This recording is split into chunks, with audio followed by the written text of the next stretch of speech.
Fyodor Dostoiévski foi um romancista e filósofo do século XIX, considerado por muitos um dos autores mais influentes de toda a literatura mundial. Nascido e criado na Rússia czarista, Dostoiévski esteve fortemente exposto à miséria e à injustiça características de sua época. Entre suas experiências mais marcantes, ele passou 4 anos em um campo de trabalhos forçados na Sibéria, cumpriu o serviço militar obrigatório no exílio e teve que mendigar por dinheiro enquanto estava na Europa Ocidental devido ao seu vício em jogos de azar. E, no entanto, apesar da sua experiência direta de miséria e sofrimento, Dostoiévski permaneceu esperançoso e otimista sobre o que é a vida. Ele é considerado um dos primeiros escritores a incorporar conceitos do que hoje conhecemos como existencialismo.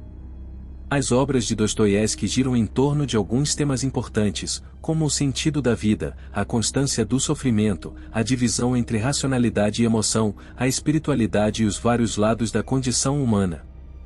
Alguns de seus romances e ensaios mais conhecidos são Crime e Castigo, Os Irmãos Karamazov, O Idiota e Notas do Subterrâneo. Através de seus romances e ensaios, Dostoiévski tentou dar sentido ao sofrimento e à miséria ao seu redor, tentando encontrar significado e esperança mesmo nos momentos mais sombrios. Sua obra representa um mergulho profundo no sofrimento humano, no mal que nos rodeia e nos problemas causados pela corrupção moral, e em cada um dos universos que criou, ele deu maneiras de escapar do aparente sofrimento e tormento constante de seus personagens através da virtude moral, do amor, compaixão e o próprio senso de significado. Seus escritos foram fortemente influentes para a corrente existencialista da filosofia, representando fontes de inspiração para outros autores consagrados como Friedrich Nietzsche e Jean-Paul Sartre. É por isso que neste vídeo abordaremos as 10 lições de vida mais importantes de Dostoiévski, bem como podemos pensá-las e implementá-las no mundo de hoje. Orgulho excessivo de si mesmo leva ao isolamento. Dostoiévski diz: o orgulho imenso não é sinal de dignidade.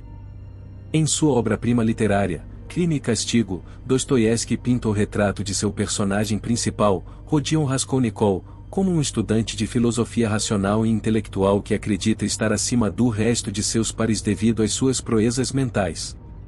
Esse orgulho excessivo de si mesmo o impede de fazer conexões significativas com outras pessoas, de amar ou de falar sobre suas emoções. Ele acredita que está destinado a coisas maiores e que interagir com quem tem menos conhecimento é uma perda de tempo. Como resultado, isto levou Raskolnikov a assassinar uma agiota idosa, pois pensava nela apenas como um parasita da sociedade, e que a sua virtude moral lhe deveria permitir cometer o acto legitimamente. Dostoiévski é altamente crítico em relação à atitude de seu personagem. Ele acredita que esse tipo de autoconsciência tóxica impede a pessoa de desfrutar a beleza da compaixão, da empatia e do amor. Mas, como mostra a evolução de Raskolnikov ao longo do romance, nem todos os intelectuais estão condenados ao isolamento. Em vez disso, ao encontrar a alegria através da compaixão, da ajuda aos outros, e em última análise, do amor, Raskolnikov foi capaz de ultrapassar a sua bússola moral e descobrir a beleza na conexão. Embora seu arrependimento pelo crime ainda tenha ocorrido, seu desenvolvimento o retrata como uma pessoa diferente do início do romance. A escolha se o seu orgulho próprio irá isolá-lo do resto depende inteiramente de você. Assim, Dostoiévski acredita que o intelectual cujo orgulho isola da sociedade está destinado a viver na miséria e na tristeza por sua própria ação.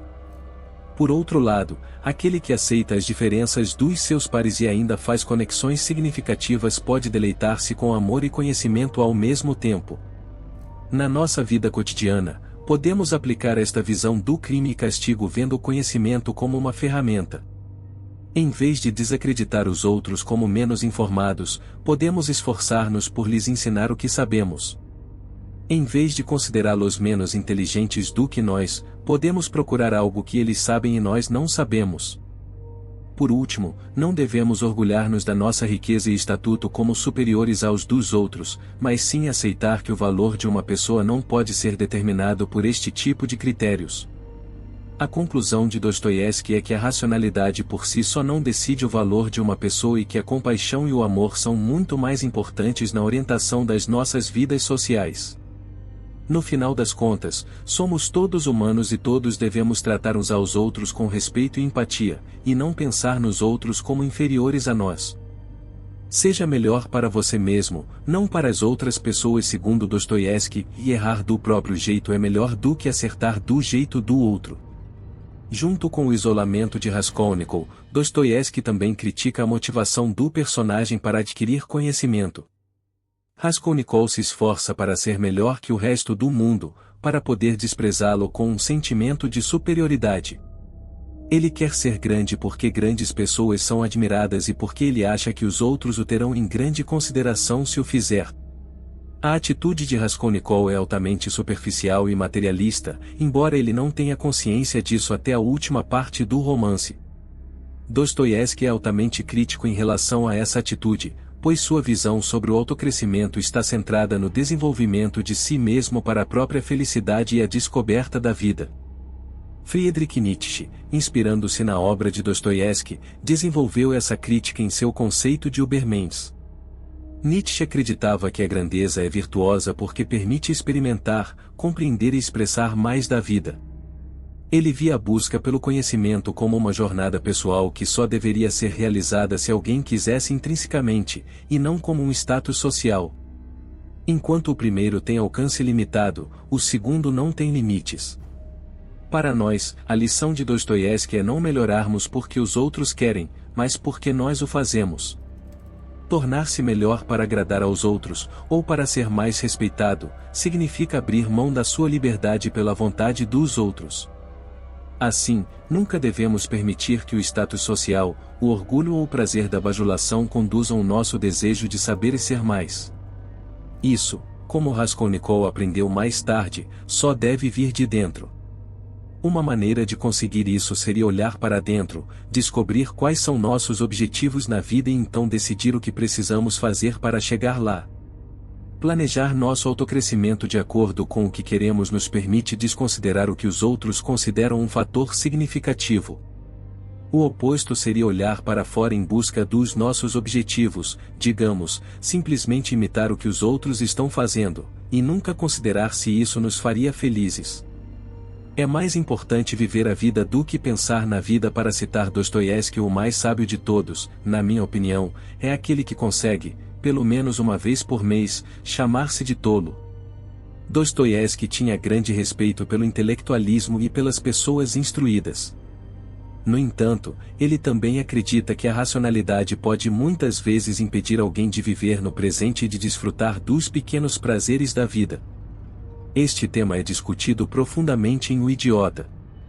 No romance, o personagem principal de Dostoiévski, o príncipe Mishin, nunca se afoga em pensamentos excessivos, apesar de sua sabedoria e conhecimento. Em vez disso, ele personifica viver a vida com simplicidade e franqueza de coração aberto, o que leva os outros personagens a vê-lo como, bem, um idiota. Dostoiévski contrasta a atitude do príncipe Mishin com a da classe aristocrática da Rússia czarista.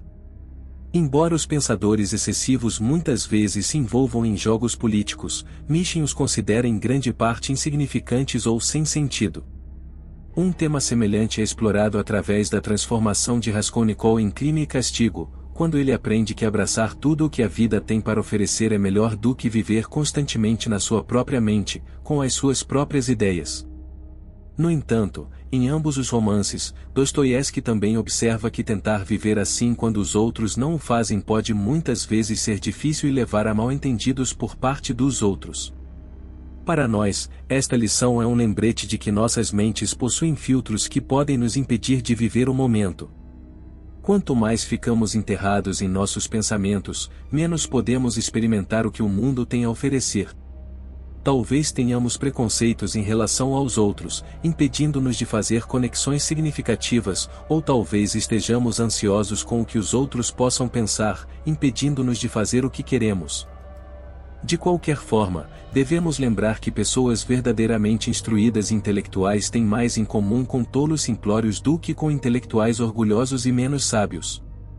A inteligência emocional é tão perspicaz quanto a racionalidade. Nas palavras de Dostoiévski, ou é preciso algo mais do que inteligência para agir de forma inteligente.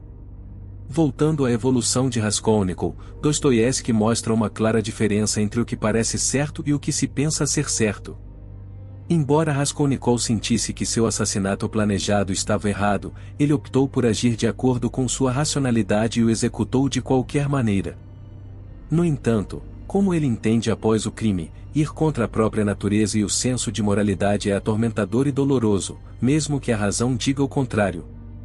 Através desta ilustração, Dostoiévski critica a arrogância daqueles que vão contra a sua emoção, ou o que podemos conhecer informalmente como intuição. Como foi o caso de Raskolnikov, a racionalidade pode muitas vezes nos levar a pensar que as emoções e os sentimentos podem ser desacreditados sem consequências. No caso dele, ele mata a idosa penhorista porque pensa nela como um parasita que não contribui em nada para a sociedade e que o mundo estaria melhor sem ela. Essa linha de pensamento contrasta com sua relutância emocional em matar outro ser humano, e as consequências atormentadoras do assassinato mostram que o pressentimento estava, de fato, certo. Embora não enfrentemos dilemas tão cruéis como os de Raskolnikov, a lição de Dostoiévski lembra-nos que a racionalidade não é onisciente. Em muitas situações, podemos aceitar racionalmente que algo está certo, mas rejeitá-lo emocionalmente ou nos sentir mal por isso. No entanto, nem a racionalidade nem a emoção representam conhecimento absoluto de forma alguma. Embora a inteligência emocional possa às vezes ser mais perspicaz, isso não significa que devamos sempre seguir o nosso instinto. Às vezes, como quando andamos numa montanha-russa, as nossas emoções podem dizer-nos que é perigoso e errado, mas sabemos que não é, portanto, o que devemos fazer é ouvir tanto a nossa racionalidade quanto a nossa emoção, e então decidir qual é o melhor caminho a seguir que esteja em equilíbrio com ambas. Por exemplo, se tentarmos apresentar uma ideia a alguém, podemos sentir medo da rejeição no início. Mas é crucial primeiro compreender por que ocorre o medo da rejeição e, em seguida, compreender se o resultado da rejeição seria realmente algo a temer. Se for, então é melhor seguir seu instinto, mas se não, é melhor seguir em frente. Amar a vida mais do que o seu significado. Dostoiévski nos diz que a vida está em toda parte, a vida está em nós mesmos, não fora.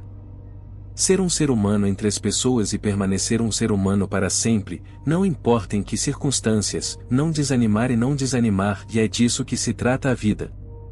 Devido ao seu envolvimento com um grupo de intelectuais antigovernamentais e à difusão de ideias anticzaristas, Dostoiévski foi condenado à morte por fuzilamento.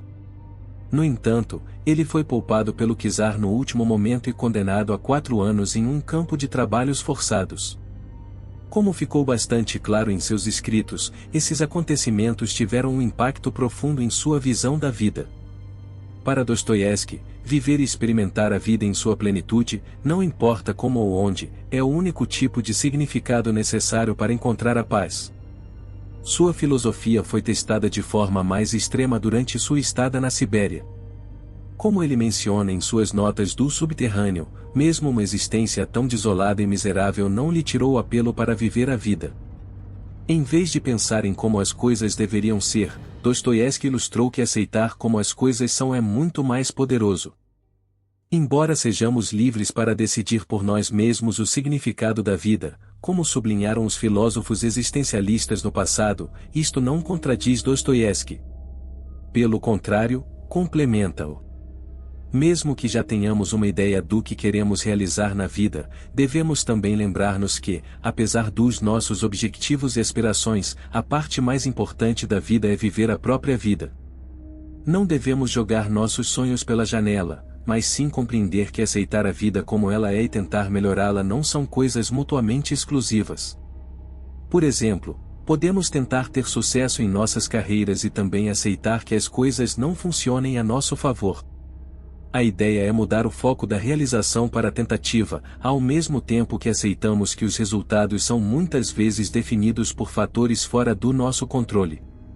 Seja virtuoso e justo. Dostoiévski postula que se ele tiver consciência, sofrerá por seu erro, esse será seu castigo, assim como a prisão. Talvez um dos temas mais significativos em Crime e Castigo seja a visão de Dostoiévski sobre a corrupção moral.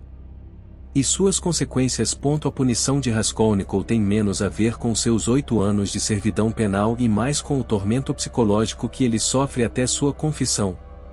A visão mais ampla é que a própria corrupção moral vai contra a natureza humana e é punida através de tormento interior, independentemente de quaisquer consequências físicas, como prisão ou morte. Por outro lado, a mudança de Raskolnikov para a virtude moral na última parte do romance é recompensada com paz de espírito, compostura e um senso de significado, que antes estava fortemente ausente. Por último, embora possamos argumentar que a sua confissão do crime teve consequências negativas, foi, de facto, o que lhe permitiu escapar ao seu tormento e alcançar finalmente a paz. A lição de Dostoiévski para nós é que é sempre melhor permanecer virtuoso e justo. Se nos desviarmos deste caminho, o castigo pode não vir de uma forma física, mas é mais certo que o faça psicologicamente, ou de inúmeras outras maneiras.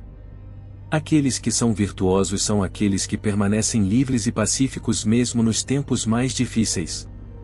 Assim, mesmo que tenhamos a certeza de que uma ação antiética pode permanecer impune ou não descoberta, o tormento interior que a acompanha pode tornar-nos infelizes de qualquer maneira. E se nos encontrarmos a passar por corrupção moral, como ferir outras pessoas em busca dos nossos ganhos pessoais, é crucial permanecermos conscientes do facto de que há sempre um caminho de regresso à virtude. Pode exigir coragem, determinação e vontade de mudar, mas mesmo assim é possível, mesmo para indivíduos tão corrompidos como Raskolnikov. Lute contra o mal com amor e compaixão. Dostoiévski escreveu: Eu não vou e não posso acreditar que o mal seja a condição normal da humanidade. Na documentação de Dostoiévski sobre o tempo que passou nos campos de trabalhos forçados da Sibéria, Notas do Subterrâneo, ele aborda extensivamente o problema da natureza humana. Mais concretamente, ele argumenta que o mal é algo presente em todos nós, algo que pode se manifestar através de muitas formas e vício, autotormento, orgulho, ignorância e assim por diante. Exposto à miséria causada por mãos humanas na Rússia czarista, Dostoiévski percebe que o mal é um gene adormecido da natureza humana, despertado quando alguém se afasta da virtude moral e, no seu caso, de Deus. Como consequência, o estado padrão da condição humana é, de facto, o mal e a corrupção. Tornar-se ou permanecer uma boa pessoa implica suprimir ativamente o desejo de prejudicar os outros, de ser antiético ou de buscar apenas seus próprios interesses. É por isso que, no corpus de Dostoiévski, a compaixão e a empatia são frequentemente consideradas virtudes morais, porque representam a salvação do mal incorporado na condição humana. O que podemos extrapolar desta ideia é que ser bom significa travar uma luta constante contra a nossa inclinação inerente para o mal. Será sempre mais difícil ser respeitoso em vez de crítico, compassivo em vez de ignorante, ou amoroso em vez de odioso. E permanecer no caminho da virtude moral significa lembrar-nos constantemente de fazer a coisa certa e nunca nos permitir fazer as coisas inconscientemente no piloto automático. Quanto mais conscientes permanecermos do problema do mal na condição humana, maiores serão as nossas chances de sermos diferentes e de viver a vida em sua plenitude. A liberdade moral não há liberdade alguma. Dostoiévski considera a ideia de que se não existe Deus, tudo é permitido. O romance de Dostoiévski, Os Irmãos Karamazov, é uma exploração fantástica do papel e da filosofia da religião na sociedade. Entre os 3 irmãos, o jovem cético Ivan, contrário à ideia de que a divindade existe verdadeiramente, diz que o papel de Deus é antes estabelecer uma base para a ordem moral. Ao sustentar a crença de que existe uma divindade para punir o mal e recompensar a virtude, uma pessoa tem uma razão externa para se comportar moralmente e não permitir que o mal fundamental da condição humana assuma o controle. A rejeição de Deus por Ivan foi puramente lógica e racional, levando ao tormento interior e ao desespero que paralisaram o personagem ao longo do romance. A razão do atormentador ceticismo de Ivan é que, na ausência de uma regulação moral divina, esta razão externa desaparece e tudo é permitido, permitindo aos humanos assumir o papel de Deus nas suas próprias mãos.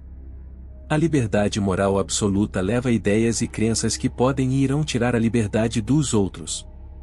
Para que todos tenham e desfrutem de liberdade moral, na opinião de Dostoiévski é necessária uma crença como Deus para manter a ordem e a paz. O que podemos adotar desta ideia é que a liberdade nunca pode ser absoluta. Sem limitações ou sem um sistema para fazer cumprir essas limitações, o risco de espezinhar a liberdade dos outros, ou de cair na corrupção moral, está sempre presente. Embora Dostoiévski tenha sido um crente até os últimos momentos, a lição não deveria ser tão rígida quanto a de todos se tornarem religiosos. Em vez disso, qualquer bússola moral, como a espiritualidade ou a filosofia, que nos permita ser livres e não sermos tentados a restringir a liberdade dos outros, seria apropriada. No final, sem o bem e o mal, nunca poderá haver virtude, e sem virtude, nunca poderá haver sentido. Compaixão e amor podem quebrar a alienação. Dostoiévski acreditava que a compaixão é a principal lei da existência humana. Embora menos desenvolvido do que em Os Irmãos Karamazov, o tema da liberdade moral absoluta também está presente em Crime e Castigo através das ideias de Raskolnikov antes do assassinato. Por se considerar acima da maior parte da sociedade, ele acredita que é permitido, se não imperativo, que ele livre o mundo daqueles que não ajudam no seu desenvolvimento. No primeiro caso, Dostoiévski incentiva a cada pessoa a definir sua fuga da alienação, mesmo que não se identifique com a religião organizada ou com as correntes filosóficas. Mas neste último, ele busca mais a compaixão e o amor como solução, encontrando a salvação da mesma forma que Raskolnikov fez. Mais concretamente, embora sejamos livres para definir qual é o sentido da vida, o amor e o cuidado pelos outros são valores universalmente virtuosos na percepção de Dostoiévski. A alienação, tal como apresentada pela jornada de Raskolnikov, não consiste apenas em não estabelecer conexões com os outros, mas também em ser incapaz de formular significado. Na ausência de respeito e compaixão pelos outros, Raskolnikov, mas também Ivan Karamazov, foram deixados num universo solitário de razão fria e niilismo, onde nada mais importava do que o eu. No entanto, ao amar e ser compassivo, ambos os personagens entenderam que a vida é mais do que o eu, e é essa expansão de suas visões de mundo que lhes permitiu finalmente encontrar paz e significado. Para nós, a ideia de Dostoiévski é fundamental para construir conexões significativas com outras pessoas e valorizar essas conexões tanto quanto possível. Na realidade, ninguém sabe por que estamos aqui, ou que grande propósito existe na vida, apenas que estamos todos no mesmo barco. Estamos todos aqui juntos, cada um em busca do seu próprio significado, e devemos valorizar a união e a proximidade com os outros como a única certeza que temos num universo incerto. Aprenda a gostar do sofrimento. Em nossa última citação de Dostoiévski para este vídeo, ele diz: a dor e o sofrimento são sempre inevitáveis para uma grande inteligência e um coração profundo. Os homens realmente grandes devem, penso eu, ter grande tristeza na terra. A experiência de vida de Dostoiévski sempre girou em torno da miséria e do sofrimento. Desde a passagem pela Sibéria até a trágica evolução de seus personagens, o sofrimento parece ser um elemento constante de seu universo narrativo. Por isso, o tema mais presente em todas as suas obras é que o sofrimento faz e sempre fará parte da experiência humana. Independentemente de você ser um jovem estudante de filosofia que comete um assassinato, um cético em relação à fé em Deus ou um prisioneiro em um campo de trabalhos forçados, o sofrimento é algo que você deve enfrentar em um momento ou outro. E em cada obra sua, Dostoiévski nos incentiva a desfrutar o sofrimento como parte da experiência de vida. O sofrimento, através da dor, do tormento, da miséria ou da pobreza, é uma experiência que nos faz sentir vivos e que desperta um desejo inconscientemente poderoso de continuar a viver.